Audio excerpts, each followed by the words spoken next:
Your life purpose. The thread was always there. I want to ask you something before we begin. Where did you ever get the idea that you had to find it? Your purpose.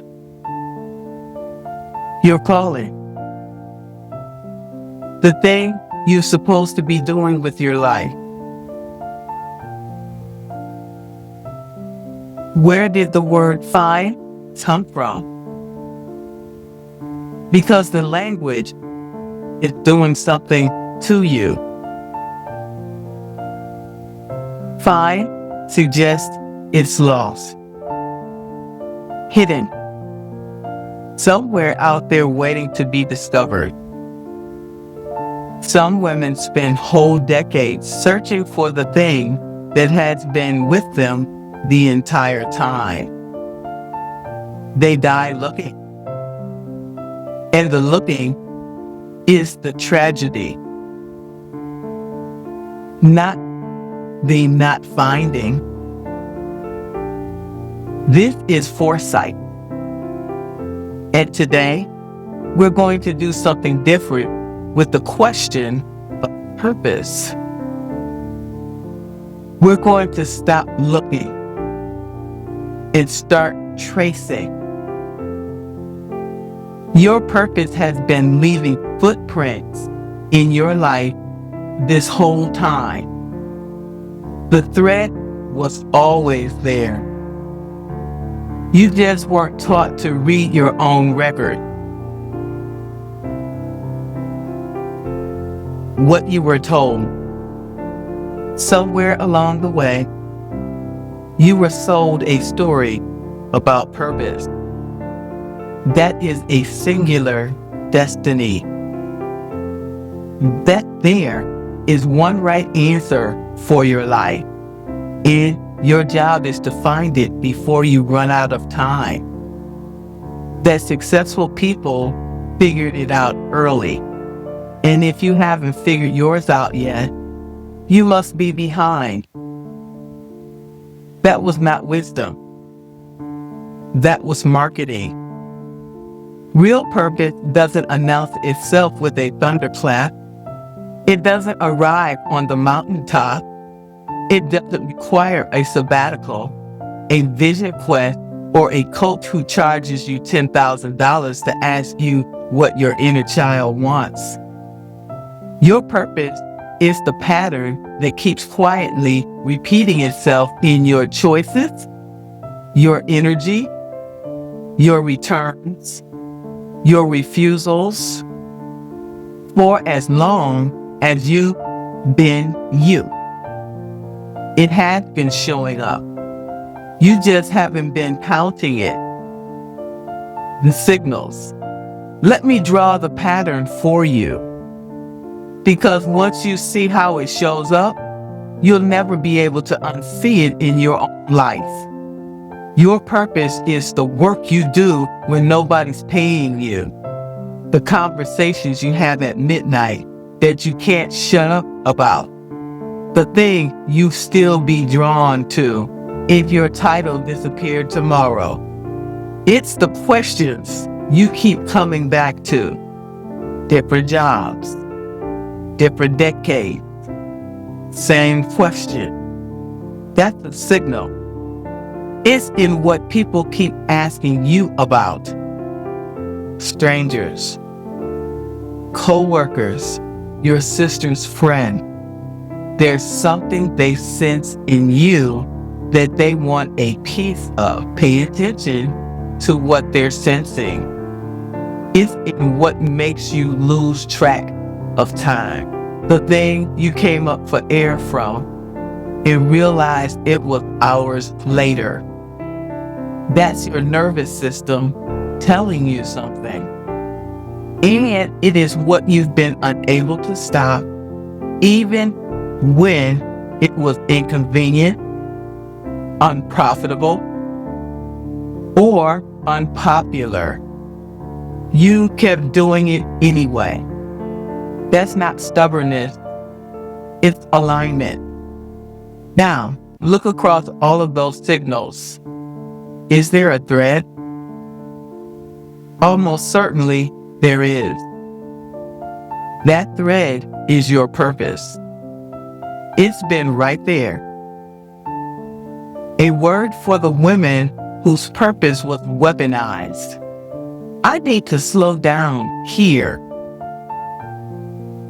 because for some of you, the word purpose has been used against you for a very long time. If you are a marginalized woman, somewhere in your story, maybe in many places, you have been told that your purpose was to serve,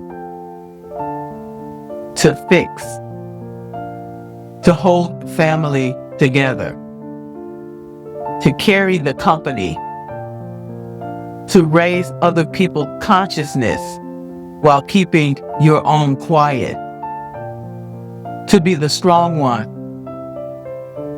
the reliable one, the one who shows up no matter what it costs. That is not purpose. That is assignment given to you by people who needed your labor and dressed it up in spiritual language so you wouldn't notice the cost. Here's the difference, and I want you to hear it clearly. Purpose energizes, assignment depletes. Purpose comes from inside you. Assignment was given to you. Purpose makes you more yourself when you do it. Assignment makes you smaller. Purpose, even when it's hard, refills the well. Assignment, even when it's rewarded, drains it dry. If the thing you've been calling your purpose is exhausting you, demanding constant self-erasure, and leaving you with nothing left for your own life, that is not your purpose. That is somebody else's job description in your handwriting.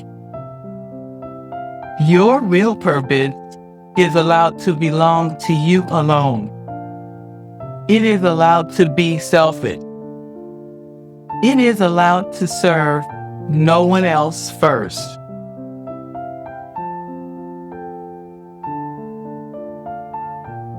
Leadership impact. Let me tell you what happens when you lead from your actual purpose instead of inherited assignment.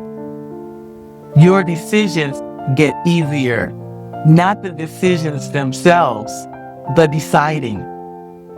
You stop agonizing over opportunities because you have a filter.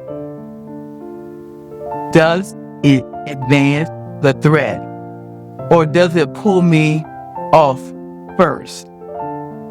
Your no's get clearer. You stop apologizing for declining things that don't fit. People feel the clarity. They stop trying to talk you into things because they can sense you're not negotiable on the core. And the women coming up behind you learn something they have not been taught anywhere else. They learn that they don't have to take every role offered to them just because they're qualified. That qualification is not vocation. That being capable of something is not the same as being called to it. Your purpose-led leadership gives the women watching permission to refuse the assignments they have been handed in your name. That is legacy. Quiet, unattributed, real legacy. One thing from my own life, 39 years with the Army Corps of Engineers, If you put my career on paper, you'd see 100 different assignments, different bases, different commands, different missions, different decades. They don't look alike from the outside. But there was one thread running through every single one of them. The same thing kept showing up in my work, no matter what the work was. I was always finding the woman in the room who was being underestimated. And I was also making sure she knew she was capable. Sometimes formally, sometimes in a hallway, sometimes in a single sentence. I did not plan that. Nobody assigned it. It just kept happening for 39 years. I could not see the thread while I was in the middle of it. I thought I was just doing my job. It took looking backward to recognize that the job was always the same job, even when the title kept changing. That is what I am doing now. Coaching, writing, sitting with you through this microphone. It is the same thread. It was always going to be the same thread. The core did not give me this purpose. The core was the soil it grew in. Look at your own life. The thread is there. I promise you it is there. Pause with me. I want you to think about the moments in your life when you felt most alive. Not the proudest moment, not the most successful one, the most alive. Some of them are big. Some of them are small. Most of them are not on your resume. A conversation, a project nobody knew about, a walk, a teaching moment, a book you couldn't put down, a problem you couldn't stop solving. Now, look at the list. What do those moments have in common? Wherever it is, that's the thread. That is the data your life has been quietly handing you for years. You don't have to name it yet. You don't have to monetize it or build a business around it. You just have to acknowledge that it's there, that you have noticed, that you are willing to be honest with yourself about what makes you feel the realest version of you. That is enough for now. The foresight. Here's what comes next when you stop looking and start tracing. Your purpose stops being a question and becomes a compass. You don't have to figure out your whole future. You just have to make the next decision in alignment with the thread. That's the foresight. You stop asking, what should I do with my life? A paralyzing question. And start asking, what advances the thread? A clear, answerable question. Your opportunities reorganize themselves. Some that look impressive lose their pull. Some that look small become obviously yours. You start saying no to things that you should have said yes to before, and you do it without guilt because you finally see why they don't fit. This is what living on purpose actually looks like.